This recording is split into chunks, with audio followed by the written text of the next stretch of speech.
Welcome back ناظرین، دوبارہ programme میں ہم آپ کا خیر مقدم کرتے ہیں۔ یہاں جو ہے آج رمضان اور قرآن کے حوالے سے یہ جو محفل ہم نے سجائی ہے، اور تفہیم قرآن کے حوالے سے بھی بات ہوئی، رمضان کے حوالے سے بھی بات ہوئی ہے، اور دین کی جو دوسری تعلیمات ہے اس کے بھی حوالے سے ہم بات کرنا چاہیں گے۔ حضرت مولانا، میں آپ سے فیض یاب ہونے سے پہلے ایک نعت انیس الرحمن سے آپ کی اجازت ہو، ایک نعت آپ کا ایک مصرع میں پڑھتا ہوں، وہ آپ بہت اچھی کرتے ہیں۔ نبی کا لب پہ جو ذکر آیا ہے، بے مثل آیا، بے مثل آیا۔ نبی کا لب پر جو ذکر ہے بے مثال آیا، کمال آیا۔ نبی کا لب پر جو ذکر ہے بے مثال آیا، کمال آیا۔ جو ہجر طیبہ میں یاد بن کر خیال آیا، کمال آیا۔ تیری دعا ہی کی بدولت عذاب رب سے بچے ہوئے ہیں، تیری دعا ہی کی بدولت عذاب رب سے بچے ہوئے ہیں۔ جو حق میں امت کا تیرے لب پر سوال آیا، کمال آیا۔ جو ہجر طیبہ میں یاد بن کر خیال آیا، کمال آیا۔ غرور حوروں کا توڑ ڈالا، لگا کے ماتھے پہ تل خدا نے، غرور حوروں کا توڑ ڈالا، لگا کے ماتھے پہ تل خدا نے۔ جو کالے رنگ کا غلام تیرا بلال آیا، کمال آیا۔ نبی کا لب پر جو ذکر ہے بے مثال آیا، کمال آیا۔ عمر کی جرات پہ جاؤں قربان کہ آج کافر بھی ان سے لرزا، عمر کی جرات پہ جاؤں قربان کہ آج کافر بھی ان سے لرزا۔ عمر کے آنے سے کفر پر جو زوال آیا، کمال آیا۔ نبی کا لب پر جو ذکر ہے بے مثال آیا، کمال آیا۔ جزاک اللہ، بہت خوبصورت آپ کی تیسری جو ہے نعت بھی رہی، ماشاءاللہ۔ حضرت مولانا، آپ کے نعت خواہ نے تو بڑا جما دیا، ماحول پیدا کر دیا۔ ہم یہ چاہ رہے ہیں کہ رمضان ہے، اس کی عبادات ہیں، اس کے عبادات کے کچھ ثمرات بھی ہیں، اس کے پیچھے جو ایک مقصد ہے، جو ماحول ہوتا ہے، یہ پورے سال تک جو ہے وہ ہمیں فیضیاب کر سکتا ہے، اور کچھ لوگوں کی زندگی میں شامل ہو کے تبدیلی بھی لے کے آتا ہے۔ تو اس کے جو ثمرات ہیں، جو اثرات ہیں، اور اس میں عبادات ہیں کیا کیا جو انتہائی اہم ہیں۔ اچھا، آپ نے کہا کہ اس کے ثمرات پورے سال میں ہم کیسے سمیٹیں ہیں رمضان المبارک کی۔ نبی اکرم صلی اللہ علیہ وسلم نے یہ جو بات ارشاد فرمائی ہے من صام رمضان ایمانا و احتسابا غفر له ما تقدم من ذنبی، کہ جس نے رمضان المبارک کے روزے رکھے ایمان اور احتساب کے ساتھ، اس کے پچھلے سارے گناہ معاف کر دیے جائیں گے۔ اب دیکھیں جو گناہوں کی معافی ہے اس کے لیے شرط کیا ہے کہ روزہ رکھے ایمان اور احتساب کے ساتھ۔ جب انسان ایمان اور احتساب کے ساتھ روزے رکھے گا وہ مسلسل 30 دن رکھے گا۔ اچھا ایمان تو ہم آسان الفاظ میں لے لیتے ہیں کہ ہم نے کلمہ پڑھا ہے، ہم مطلب احتسابی ایمان ٹھیک ہے ہوا نا ایک لحاظ سے تو ہم مومن ہیں الحمدللہ۔ لیکن دوسری جو شرط ہے احتساب، صحیح، تو وہ کیا چیز ہے؟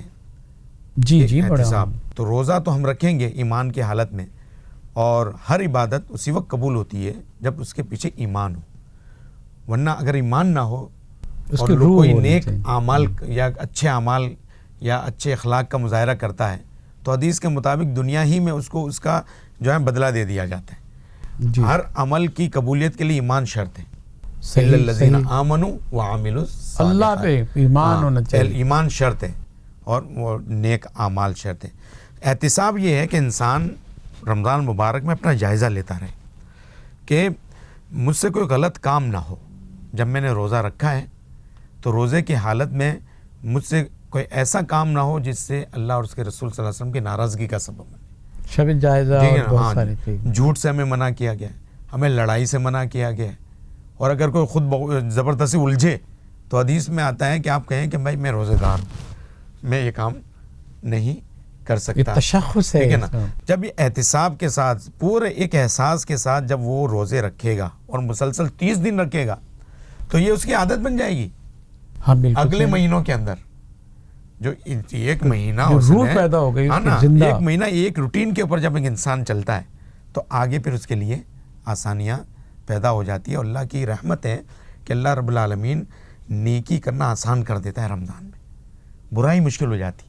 صحیح۔ عام دنوں کے اندر انسان برائی پر جانا چاہے تو زیادہ مشکل نہیں ہوتا، اور نیکی مشکل ہو جاتی۔ ایک ذاتی ہاں۔ آپ ہیں، آپ ایک عالم ہیں اور اتحاد العلماء پر کام کر رہے ہیں آپ رمضان کے جو اثرات ہوتے ہیں ایک انفرادی چیز ہے آپ کے سامنے، اس رمضان کو آپ کس رحمتوں کے ساتھ، کس احساس کے ساتھ دیکھتے ہیں؟ رمضان مبارک کے جی مہینے آپ میں- کی بات کر رہا ہوں، انفرادی بات، کیس ٹو کیس ہوتا ہے نا، مجھ پہ کچھ اور بیتتی ہے، آپ پہ کچھ اور بیتتی ہے، دوسرے آپ کی کیفیت کیسی ہوتی ہے؟ دیکھیں رمضان مبارک کے علاوہ عام دنوں کے اندر بھی ہماری روٹین اسی طرح بہت سخت ہوتی ہے، یعنی ادارہ ہے، تعلیم ہے، پھر مختلف پروگرامات ہے مختلف جگہوں پر۔ رمضان مبارک کے مہینے کے اندر ہم یہ محسوس کرتے ہیں کہ ایک عجیب سی برکت پیدا ہو جاتی ہے، وقت کے اندر بھی برکت پیدا ہو جاتی ہے، اللہ اور ہمت بھی بڑھ زبان کے اندر اور بات کرنے میں ایک تاثیر اللہ رب جی، العالمین بالکل۔ خود بخود اس کے اندر ڈال دیتا ہے۔ حالانکہ انسان جو ہے نا بظاہر ایسا لگتا ہے مشقت میں وقت گزار رہا ہے، لیکن ایسا نہیں ہوتا۔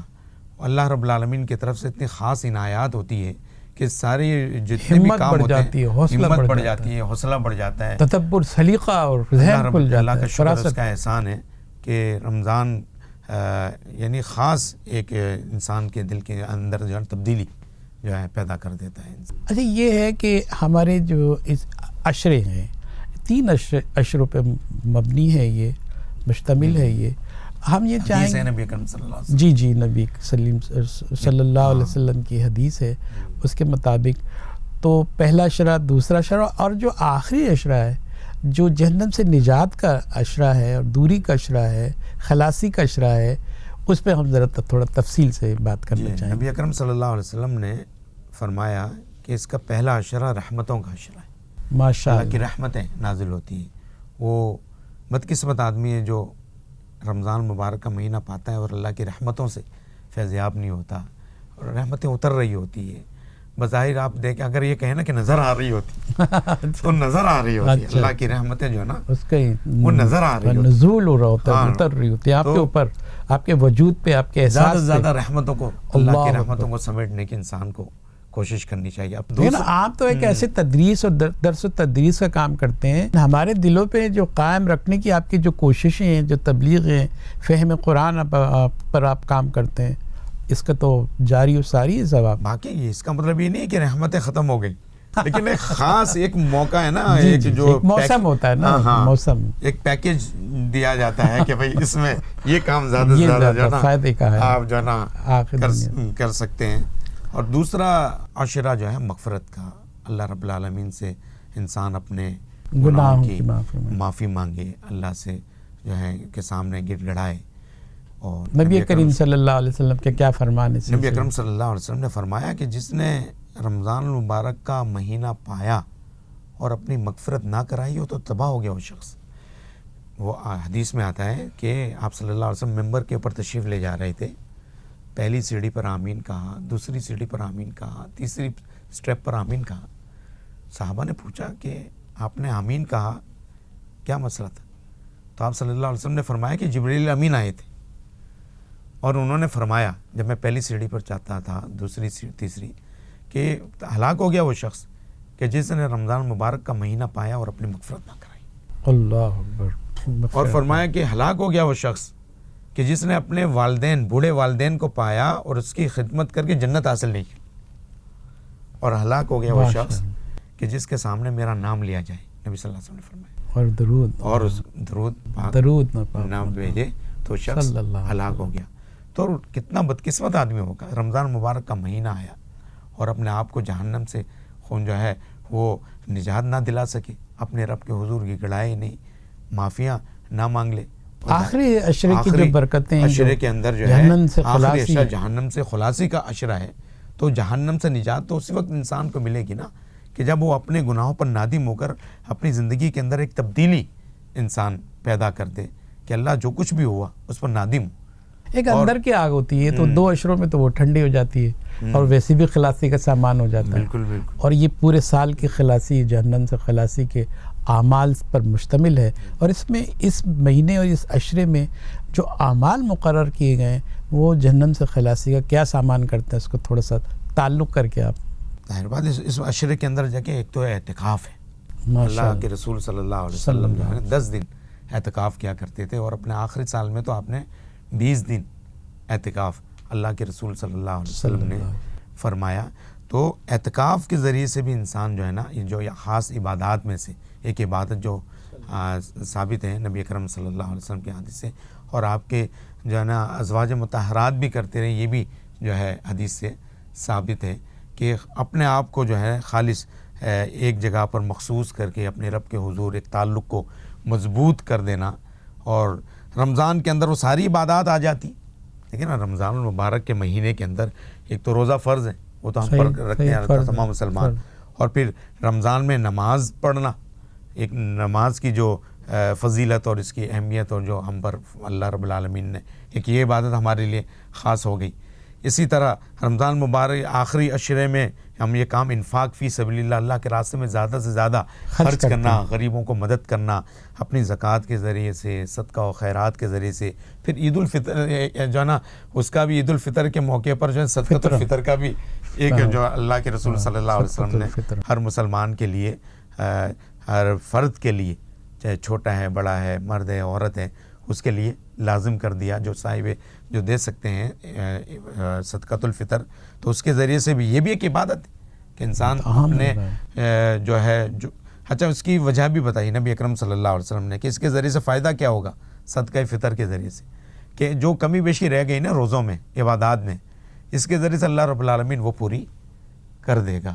تو یہ عبادت زیادہ سے زیادہ تلاوت قرآن مجید، اللہ رب العالمین کے اس قرآن مجید کی تلاوت کرنا، اور قیام اللیل کا اچھا حدیث کے اندر آتا ہے کہ آخری جو لیلۃ القدر ہے، جی اس کو تلاش شب قدر ہم سے کہتے ہیں، وہ آپ صلی اللہ علیہ وسلم نے فرمایا آخری 10 رات عشرے کی تاک راتوں میں تلاش کرو، آخری عشرے کی تاک راتوں میں اس کو تلاش کرو۔ تو تاک راتیں پھر جو 21 ہے، 23 ہے، اور جو ہے 25 ہے، 27 ہے، 29 ہے، ان راتوں میں جو ہے نا تاک راتوں میں، اور اس کے ان راتوں میں قیام اللیل کا زیادہ سے زیادہ اہتمام انسان کر سکتا ہے۔ وہ بہت ساری عبادات جو اس آخری عشرے کے اندر ہر مسلمان کو لازم ہے کہ وہ کرنی چاہیے، اور میں ایک خاص اس میں بات بتاؤں کہ ان ساری عبادات کے ساتھ ساتھ انسان کو جو اصل اپنی زندگی کا جو مقصد، بعثت کا مقصد اور پیدائش کے مقصد کو بھی نہیں بھولنا چاہیے ان سارے. اور خود نبی اکرم صلی اللہ علیہ وسلم کی بعثت کا مقصد انسانی زندگی کا حاصل تو یہی ہے نا. ان عبادات کے ذریعے سے وہ اپنے اصل مقصد کی طرف آئے کہ اللہ نے پیدا کیوں کیا ہے. اور پیدا کرنے کا مقصد جو ہے 2-3 مقامات پر جو بتائے ہیں. ایک تو یہ بتا دیا وما خلقت الجن والانس الا لیعبدون، کہ میں جن اور انسان کو سوائے اپنی عبادت کے اور کسی مقصد کے لیے پیدا نہیں کیا. اچھا، اب عبادت کا تصور بھی ہم نے محدود کر دیا. ہم صرف عبادت ہی نماز، روزہ، زکوٰۃ اور حج کو ہی سمجھتے ہیں. حالانکہ عبادت کا تصور بہت وسیع ہے. یعنی انسان اپنی پوری 24 گھنٹے کی زندگی میں کوئی ایسا کام نہ کرے کہ جو اللہ اور اس کے رسول صلی اللہ علیہ وسلم کی بغاوت پر مبنی ہو یا جو ناراض کرنے والے ہوں. اگر وہ قرآن و سنت کے مطابق اور اللہ اور رسول صلی اللہ علیہ وسلم کی اطاعت کے مطابق اپنی زندگی گزارتا ہے تو پورے 24 گھنٹے اس کی عبادت ہے. یہاں ایک سوال پیدا ہوتا ہے، بہت ہی اہم سوال ہے. توبہ استغفار کی جو ہے نا مغز ہے رمضان، اور قرآن میں بھی یہی ہے. توبہ استغفار کی اہمیت بتائیے کہ اس میں تو ہم توبہ استغفار کرتے بھی ہیں، ہمیں تعلیم بھی دی گئی ہے، لیکن اس سے کیا تبدیلی آتی ہے؟ ہمارے بڑے سے بڑا گناہ معاف ہو جاتا ہے. ہم کو نا امید نہیں ہونا چاہیے اور جو ہے توبہ استغفار پہ قائم رہنا چاہیے. اور توبہ استغفار کے طریقے کیا ہیں، اسی پہ ہم دیکھیں. نبی صلی اللہ علیہ وسلم نے فرمایا کل بنی آدم خطاؤن انسان وخیر الخطائین التوابون. اور ہر بنی آدم جو ہے نا خطا کار کہیں نہ کہیں غلطی ہوگی اور اس کی توبہ بھی ہے. اور بہترین خطا کار کون ہے؟ جو توبہ کر لیتا. تو توبہ تو اللہ رب العالمین نے قرآن مجید میں فرمایا یا ایھا الذین آمنوا توبوا الی اللہ توبۃ نصوحا. یہ لوگوں جو ایمان لائے اللہ سے توبہ کرو، سچی توبہ کرو. تو نبی صلی اللہ علیہ وسلم نے فرمایا کہ اللہ تو دست رحمت دراز کرتے ہیں رات کو کہ کوئی ہے میرا بندہ کہ جس نے دن میں کوئی گناہ کیا ہے رات کو مجھے معافی مانگ لے، توبہ کر لے. اور دن میں دست رحمت دراز کرتے ہیں کہ ہے میرا کوئی بندہ جس نے رات کو کوئی گناہ کیے ہیں ہماری آئے اور دن میں جو ہے نا مجھ سے معافی مانگ لے. اللہ رب العالمین تو معاف کرنے کے لیے تیار ہے. کہہ دیتے ہیں کہ تیری تو معافی نہیں ہے کہیں. نہیں تو نہیں بخشا جائے گا بھائی، تو جہنمی ہے.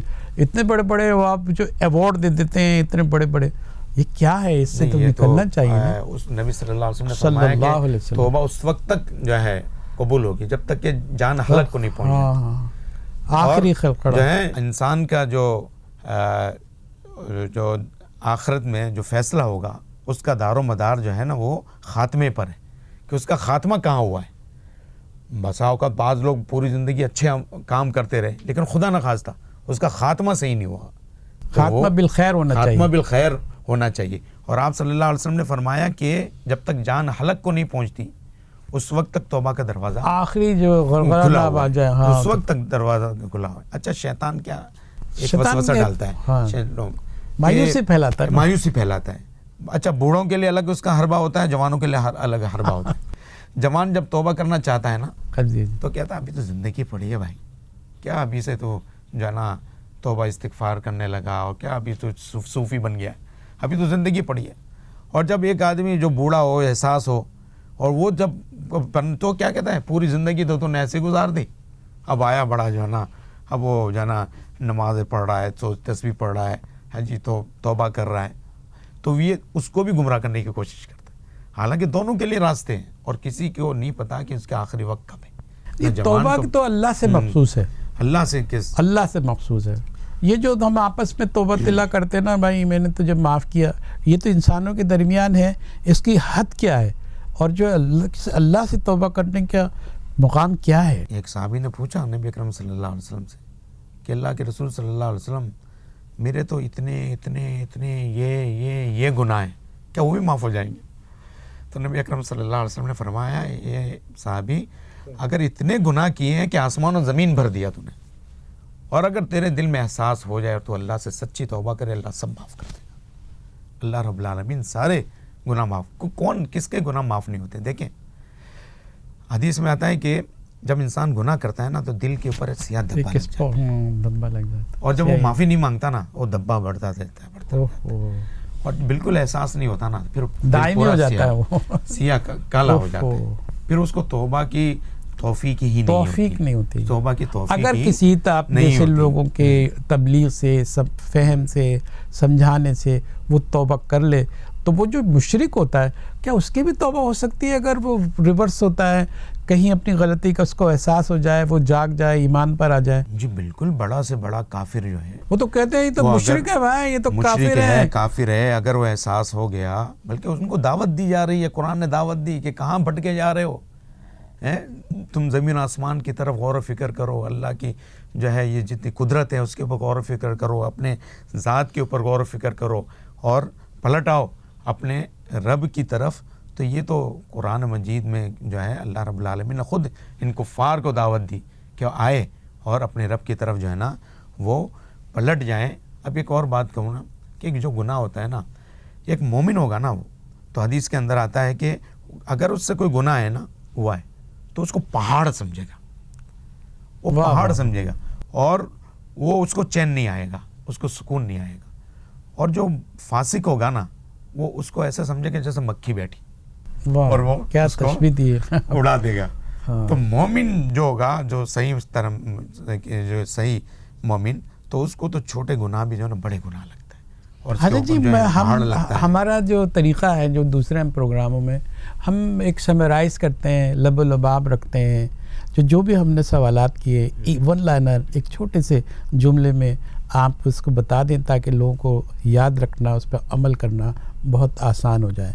پہلے تو ہمارا یہ سوال رہا ہے آپ سے کہ تقویٰ ہے، اور تقوی کی اہمیت پہ بھی آپ نے بتایا۔ تقوی کو حاصل کرنے کا طریقہ کیا ہے، کیا کرنا چاہیے؟ Short word. لیکن تقوی کے حصول ہی کے لیے تو یہ ساری عبادات ہیں صحیح، جو اللہ رب العالمین نے ہم پر، صحیح، نماز، روزہ، زکوٰۃ، حج، کہ انسان کے دل کے اندر اللہ کا خوف بیٹھ جائے، اللہ کا ڈر اللہ رب العالمین کا بیٹھ جائے، اور ہر عبادت کے وقت اسی احساس کے ساتھ انسان کو عبادت کرنی چاہیے۔ اور یہ جو رمضان گزرا ہے نا، اس رمضان جو ہمارا گزر رہا ہے، تو جو آپ نے کہا نا کہ خاص ایک وہ بات بتائیں، تو اب جب جیسے جیسے رمضان گزرے تو ہمیں یہ اپنا جائزہ لینا ہے کہ کیا جس مقصد کے لیے رمضان آیا وہ مقصد حاصل ہو رہا ہے کہ نہیں ہو رہا۔ بڑی تفصیل سے آپ نے ایک سوال کا جواب دیا تھا۔ میں چاہوں یہ جو روزہ ہے اس کی فرضیت ہے، اور جب فرضیت ہے تو اس کی بڑی اہم جو ہے وہ اہمیت بھی ہے، جسی کی بنیاد پہ تو اتنا اس کو فرض اور ڈیوٹی قرار دے دیا گیا ہے، اس کو کہ ایک مقصد بھی ہوگا۔ ہم چاہیں گے بہت مختصر رکھ دیں آپ بات کو تاکہ جو ہے وہ آسانی سے بلغنا بلغوانے والا کہ ایک آیت بھی ہو میری طرف سے، آپ صلی اللہ علیہ وسلم نے فرمایا اس کو دوسروں تک پہنچا دیا کریں۔ میں نے کہا بس وہی احساس ہم پورے اس رمضان مبارک کے مہینے میں جتنی بھی عبادات کر رہے ہیں نا، ان عبادات کرتے ہوئے یہ احساس ضرور رہے کہ یہ رمضان المبارک کا مہینہ آیا ہے اور چلا جائے گا، تو جس مقصد کے لیے آیا ہے وہ مقصد کے حاصل کرنے کے لیے میں کتنی تگ و دو کر رہا ہوں، محنت کر رہا ہوں، کوشش کر رہا ہوں، وہ مقصد حاصل ہو رہا ہے یا نہیں ہو رہا۔ خدا نخواستہ یہ نہ ہو کہ آپ صلی اللہ علیہ وسلم نے جو کہا کہ تباہ ہو گیا وہ شخص کہ جس نے رمضان پایا اور اپنی مغفرت نہ کرا۔ قرآن اور جو ہے وہ رمضان اور بیچ میں ہے ایمان، اس کے تعلق سے تھوڑا سا آپ۔ قرآن، رمضان اور ایمان یہ تو حاصل ہے نا، سب ظاہر بات ہے، کلام ہے نا یہ تو۔ ہاں بالکل، جب ایمان کے ساتھ ہی ساری چیزیں جو ہے مشروط ہیں، صحیح، قرآن بھی صحیح، اور رمضان بھی، صحیح۔ تو ہم جب صاحب ایمان ہوں گے تو اور صحیح طور پر ہم صاحب ایمان ہوں گے تو انشاءاللہ العزیز اس کے لیے ہمارے پاس کتاب بھی ہیں، ہم ہماری کوڈ بک ہے، ہم اس میں سے جو ہے ایمان حاصل کرنے کے تمام وسائل و ذرائع اس میں موجود ہیں۔ اور روزہ تو اللہ رب العالمین کی طرف سے عائد کرتا ایک فرض ہے کہ جس کے لیے فرمایا فمن شہد منکم الشہر فلیصمہ، جو بھی اس مہینے کو پائے گا اس کے پر لازم ہے کہ اس مہینے کے روزے رکھے گا، اللہ رب العالمین نے لازم کر دیا۔ جی توبہ استغفار کی اہمیت پہ آپ نے بڑی روشنی ڈالی اور بڑی وضاحت سے بات کی۔ ہم چاہیں گے کہ بہت اختصار کے ساتھ ایک جملے میں توبہ استغفار کے حوالے سے میں ایک بات کہوں گا کہ دیکھیں انسان توبہ کرتا ہے گناہوں سے۔ گناہ دو طرح کے ہوتے ہیں، صحیح ایک انفرادی اور ایک اجتماعی. صحیح صحیح. انفرادی گناہ تو انفرادی توبہ سے معاف ہو جاتے ہیں، لیکن اجتماعی جو گناہ ہے نا، وہ جب تک قوم اجتماعی توبہ نہ کرے اس وقت تک اللہ معاف واہ واہ، بڑی اہم نہیں آج کی کرتا. بات ہے یہ تو. اللہ اس وقت تک معاف نہیں کرتا. ہمارے جو حالات ہے اس میں خود ہمارے عوام کی بھی جو ہے وہ کچھ کوتاہیاں ہیں کہ جو ہمیں اپنے چیزوں کو دیکھنا ہے، تو ہم جب مل کر اللہ سے اپنی ان غلطیوں کا ہمارا احساس ہو جائے اور ہم احساس کے ساتھ اپنے رب سے معافی مانگ لیں، تو اللہ رب العالمین ہمارے سارے حالات جو تبدیل کر سکتا ہے. رمضان میں ہونے والی عبادات سے ہمیں کیا حاصل ہوتا ہے، اس کا حاصل کیا ہے؟ رمضان کی عبادات پھر میں وہی کہوں گا، تو قرآن نے جب کہہ دیا ہے کہ روزے کا مقصد ہی یہ ہے لعلکم تتقون، تاکہ تمہارے اندر اللہ کا تقوی اور خوف پیدا ہو جائے. اور یہی حاصل ہے، میں کہوں گا حاصل ہی یہ ہے ان تمام عبادات کا اور ان رمضان المبارک کا اور ساری ہماری تقویٰ کا، کہ اللہ کا تقوی اور خوف لوگوں میں پیدا ہو جائے. ایک بات بڑی خوبصورت آپ نے کی، بڑی تفصیل سے کی اور بڑی مؤثر انداز میں آپ نے کہی کہ قرآن کا جو معجزہ ہے، اور اس کو جو اتنا بڑا معجزہ ہے کہ عقل انسان کے آج تک عاجز ہے، اور ساری آخر قیامت تک جو ہے یہ باقی رہنے والا معجزہ ہے، اور ہمارے نبی کریم صلی اللہ علیہ وسلم کے جو ہے ذریعے سے، وسیلے سے ہم تک پہنچا ہے، اور انسان جو ہے وہ آج اتنا اہم ہو گیا ہے. مسلمان کی اہمیت بہت ہے. تو اس معجزہ قرآن پہ آپ شارٹ فارم بالکل معجزہ قرآن مجید اللہ رب العالمین کی طرف سے دیکھیں معجزہ ہے.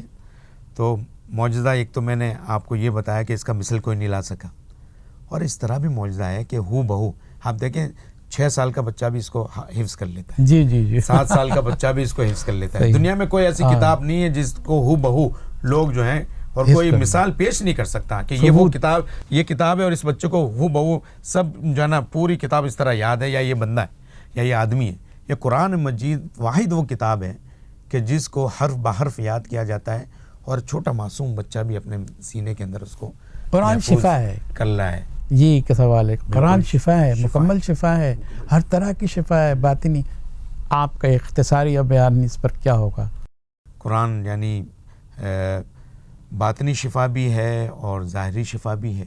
اور اصل جو ہمارا جو مقصد قرآن مجید کا ہو تو باطنی شفا، کہ انسان جو ہے تمام، اور دیکھیں باطن کے جو بیماریاں ہیں، سب سے بڑی بیماری ہی شرک ہے کہ اللہ وحدہ لا شریک کے ساتھ انسان کسی کو شریک ٹھہرائے.